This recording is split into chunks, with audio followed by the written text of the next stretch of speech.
Kagabi mga kaibon, bago ako makatulog, siguro mga ilang minuto, halos ang oras, napapaisip ako. Bakit may mga nagsasabi tulad ni RSA, si Rene Almario, 26 years na siya nag-breed ng Bajin na blue, back-to-back blue. Wala namang lumalabas na green or something. Tapos sa mga nababasa ko dun sa sinabi ni Dirk at saka sa ibang mga article, ang reverse mutation, okay? Ang reverse mutation napakaliit ng tsansang mangyari. Nangyayari, pero napakaliit ng tsansa. So sabi ko, bakit ang daming paisip ako no? Ba't ang daming nag-post dito na meron silang case, mukhang case ng reverse mutation, kako. Sabi ko ang mutation na nga mismo yung normal na mutation, maliit na nga lang ang chance, napakaliit pa ng marireverse siya o yung reverse mutation. Pero dito sa mga nag-comment, medyo marami Sabi ko, may kulang ba sa impormasyon ko? Ano ba, dapat na bang baguhin yung kaalaman ng mga geneticists na napakaliit ng tsansa ang reverse mutation? Baka naman talagang malaki pala ang tsansa na nagkakaroon ng reverse mutation. So naglalaro yan sa isip ko. Alam mo, parang di kagad daw makatulog. Kaya kanina, magkagising ko siguro mga 5:30 to 6. Alam mo, parang biglang nagkaroon ka ng eureka moment. Parang si Archimedes lang nung yung Greek philosopher. O yung Greek geometrician ba to? Or mathematician. Parang, biglang ganun. Sabi ko, teka, karamihan ng mga nag-post dun sa inaakala nating maaring reverse mutation, may kinalaman yung B1, B2 or Parblu. Hindi lang B1, B2, may B1, B2 Aqua, maaring may B1, B2 turquoise or what, or sapphire or what. Magkakakombinasyon. Yung mga binanggit kong yan, ito medyo advanced na. Pasensya muna ng konti sa baguhan, no? Mga ano yan, mga genes na allele. Ibig sabihin, pag sinabing allele, A-L-L-E-L-E, yan yung spelling, no? Allele na genes, halos nasa isang location sila or isang address. Kasi ang cinnamon kasi ibang address sa blue, ang violet gene ibang address, ibang location niyan sa lutino, ganoon din ang lutino, iba naman ng location niyan sa sabihin natin gray wing or dilute. Pero ang blue 1 or blue 2, papaliwanag lang natin to pagdating sa mga baguhan, no? Pero alam na to ng karamihang mga medyo matagal na. Pareho ng location o locus na tinatawag. Ganon din ng aqua at ang turquoise. So, 4 kagad yan. At meron pa nga, alam ko, nabanggit pa sa akin ni Rupert, actually, shout out kay Rupert, no? Na may pinadala siya na parang pinakabagong, babasahin ko pa lang. Ayoko namang ma-preempt siya na tungkol sa maraming mga allele ng blue genes. So napaisip ako, parang puro parblu itong mga naglalabas ng green na parang nagkakaroon ng reverse mutation nga. Biglang, ayun nga, sinabi ko, eureka moment, pagkagising ko kaninang umaga, hindi kaya. Pero bago yon Energizer session muna tayo. Yung nagmo-motivate sa atin. Konting palabok. Ito yung, kumbaga, nagbibigay sa akin ng lakas na maya't maya mag-share sa inyo. Shout out kay Joel Perey. Joel Perey. Abay, napaka-generous naman ng pinaabot sa atin yan at talagang solid ang suporta. Kaya naman sumusuporta at umaalalay din tayo sa kanya. At inaantabayanan natin lahat ng mga nagiging projects niya. At sabi ko nga, andito lang ako. Anytime, update, message. So, thank you, Joel Perey. Babasahin naman natin sa iba itong mga solid na mga comments, no? Ni Hernani Villamaria de la Cruz. Eto, natawa ko. Sir, nung unang nakachat ko po kayo, kala ko talaga foreigner kayo. Todo English po kayo. Later on, nagtagalog kayo. Doon ko nalaman na Pilipino pala kayo. Okay, kay Hernani yan. Joel Voces Anyosa. Galing nyo talaga mag-explain, master. Kaya lagi ko kayo pinapanood sa YouTube hanggang ngayon. Tanong lang po, normal po ba sa green opa ang ganitong red coloration sa paa? So may picture dito, no? May red. I-explain natin to sa mga susunod na topic. Okay? Sabi ni Arnel Villanueva, salamat bro, napakagandang info. Malaking tulong at bahagi ang ginagawa mo sa industriya at pag-iibon. Tama, sabi mo medyo naunahan na tayo ng ibang bansa sa larangan ng pag-iibon dahil sa kakulangan natin sa kaalaman ng genetic mutation. Siguro panahon na nga bro, dapat tayo mag-aral at matuto, hindi lang negosyo ang iniisip natin. Mabuhay ka bro at pagpatuloy mo lang ang magandang hangarin mo nang may kababaang loob. Pagpalain ka nawa ng Panginoon Diyos at iba yung kaalaman pa sa larangan ng pag-iibon. Thank you, Arnel Villanueva.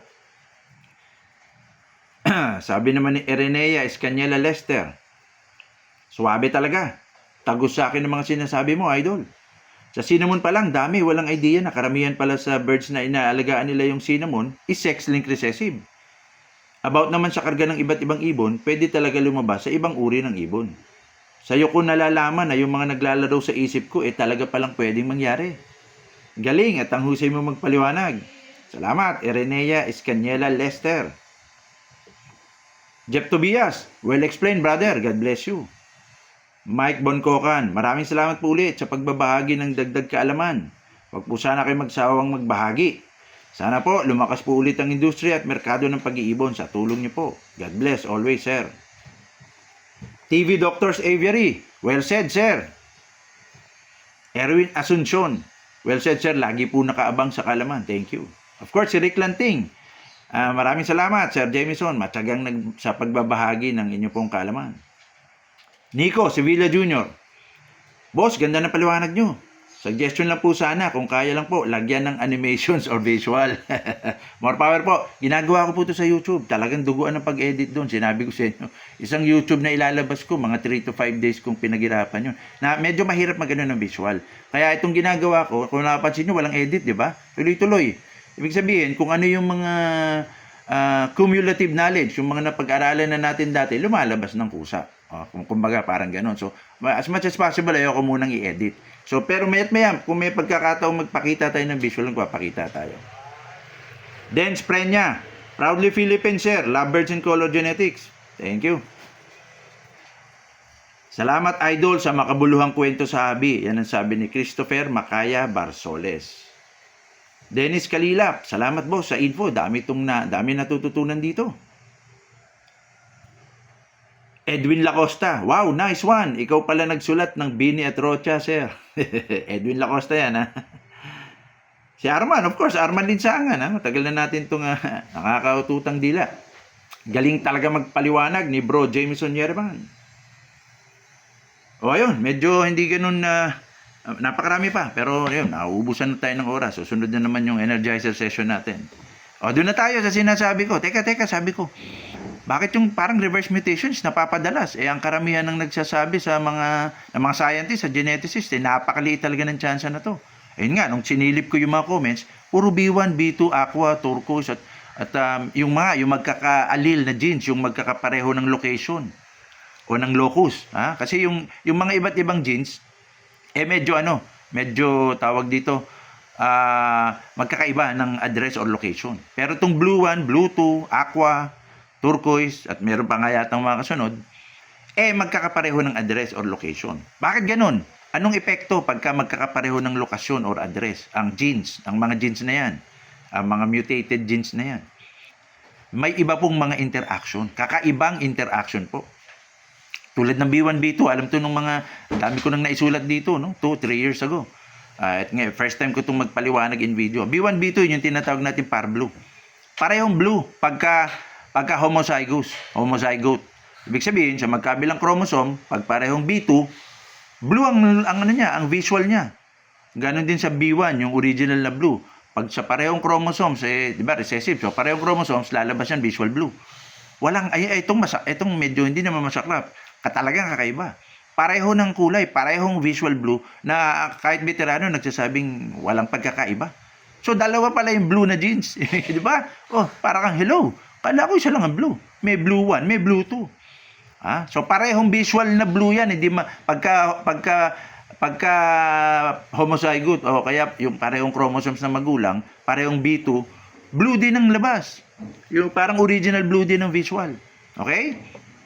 Pero, pag binangga mo, kaya nakakabilib pag pinagbangga mo yung blue 1 at blue 2, parehong visual na blue, walang pinagkaiba, pinagbangga mo, magme-merge o magiging B1, B2 ngayon lahat ng anak. Ha? Kasi pareho silang location eh, yung allele. Pag B1, B2 sa magkabilang chromosome sa bawat anak, magkabilang chromosome, B1, B2, alam nyo kung ano magiging visual o phenotype? Magiging par-blue. Yun yung lagi nyong binabanggit na par-blue. Oh, so, yan ha, kakaiba, di ba? Teka, sir, pagka homozygote sila o pareho silang blue 1, blue 2, pareho-pareho ng visual, ha, parehong phenotype, eh di ba dapat mag-anak yan ng puro blue din, walang pinagkaiba. O, di ba? Yun talaga isipin eh, yun ang automatic na papasok. Pero hindi. May kakaibang interaction pagka allele genes, yan yung sinasabi. Mauulit ko lang yan, papaliwanag ko lang sa mga baguhan katagalan yan. Pasensya na, medyo komplikado na yung technical term nito. Pagka allele, may kakaibang interaction. So, ang nilabas ng parehong blue 1, blue 2, naging par blue. Oh, hindi na siya blue na blue. May lumalabas na dilaw eh. Cetasin yun eh. O, di ba? Kaya nga, par blue, partial blue. Yun. Pag ginagamit niyo yung par blue, no? Partial blue, pinaikli lang. Hindi talaga blue na blue. Hindi solid blue. Partial blue, kaya par blue. Yun ang epekto. So ngayon, pag pinagpares-pares mo pa yung mga allele, aqua nga, tsaka turquoise, di ba? Allele din ng blue. Ibig sabihin, isa lang din ang location nila sa haba ng DNA. Meron kakaibang mga lumalabas na interaction. Pero hindi pa ganun solid ang documentation, okay? Kaya medyo nagiging inconclusive tayo eh. Hindi pa ganun ka-solid. Actually, nagfo-focus ngayon dyan, ang alam ko si Dirk. Alam naman natin ang kapasidad niyan, di ba? Matinding eksperto yan. Hindi ko pa nababasa, halos wala pa ako nababasa doon kay Rupert kasi nagko-concentrate ako doon sa mga baguhan eh. Pero ine-expect ko na may kakaibang interaction yan. Ibang interaction ng aqua sa B1, sa aqua sa B2, ganun din ng turquoise sa B1, turquoise sa aqua. Hindi yung parang expected na interaction kasi nga allele sila. So ngayon, bakit ko sinasabi to? Kasi po, yung mga karamihan nung mga nag-comment na nakapagpalabas ako ng green sa blue series. Ayun, yung kahapon na usapan natin. Abay, napansin ko, puro B1, B2 o mga par blue. Ha? Mga par blue karamihan dito. Sana pala, pasensya na, no? Kasi medyo busy din. So, hindi ko na naisa-isa at maipakita yung mga nagpicture ng mga par blue. Pero sana ganun nagawa ko. Pasensya na kasi hindi naman ganun ka dami din ng time natin. Pero alam nyo na yun, no? Kayo yung mga nag-post. So, karamihan ng mga nagiging green na sinasabing galing sa blue series, galing sa par blue series, kumbaga, partial blue. Okay? So, ngayon sabi ko, hindi kaya malamang hindi ito reverse mutation? Hindi kaya itong nangyayaring ito ay may kinalaman sa interaction ng mga allele genes ng blue? Ulitin natin ha. Baka naman hindi pala to reverse mutation kasi ang daming cases eh. Ang sabi nga ng mga geneticists, pag reverse mutation, napakaliit ng tsansa.